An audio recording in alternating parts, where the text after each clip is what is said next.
大家好，今天呢给大家分享一个非常有趣的事情，就是前几天在抖音上看到一个视频，说关于打螺丝的事情呢。但是呢，我们大部分人居然打错了。但是看完视频，我承认我也做错了，一直以来哈。那么好，今天呢，我觉得有必要给大家分享一下，怎么样去选择一个合适的劈头，去避免以后打螺丝打滑打烂的情况。那么首先，我们一直常用的劈头就是这种十字劈头，它也叫 PH 系列。PH 系列它分为3个规格，分别是 PH1、PH2 和 PH3。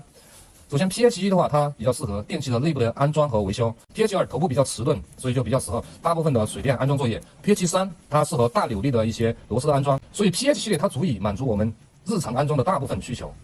但是我们来看一下空气开关，包括开关插座上的螺丝的一些形状。首先我们看到空开上面的一个螺丝，很明显这个是个米字1的螺丝，它对应的劈头应该是 PZ 系列，但是呢我们还是用的 PH 去拧这个螺丝。其次我们来看一下开关插座上的锁紧螺丝，它是10字1的螺丝。另外我们再来看一下开关面板的锁紧螺丝，它也是10字1的螺丝，所以对应的劈头应该也是 PZ 系列。大家有没有听说过？就是这种10字1的一个劈头，而我们却一直用的是10字劈头去打，不打滑才怪。所以这件事情也让我感觉到很震惊，所以马上慌慌张张的去买了一颗，在网上买了一颗维拉的劈头回来，也是 PZ 的。但是呢，它有个问题，它与国产的配电器不匹配，与国产的螺丝不匹配。大家看一下，很明显有一条缝隙，对不对？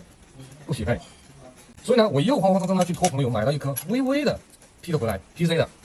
我们来看一下我们打烂的一个螺丝的一个情况那么很明显，这个尖角已经被打圆了，所以不打滑才怪。即便是用微微的一个 PH 劈头，大家看一下，用 PH 的劈头一样的会存在螺丝打滑的情况。那好，咱们再来看一下用 PZ 劈头，它与螺丝的一个匹配情况是怎么样？大家可以清晰的看到吗？可以看到这样的一个吻合度，这样的一个接触面、受力面有多大？好了，那我们应该怎样去选择 PZ 的一个劈头呢？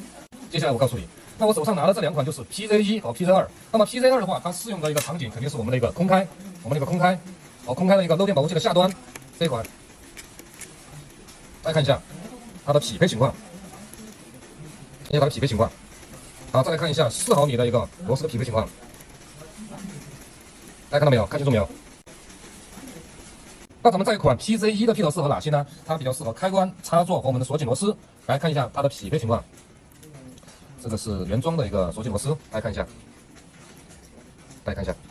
好，接下来是一个内部接电柱的一个小螺丝，大家看一下。所以咱们的工具不在于多，是在于精，是在于你正确合理的去使用它。谢谢大家支持。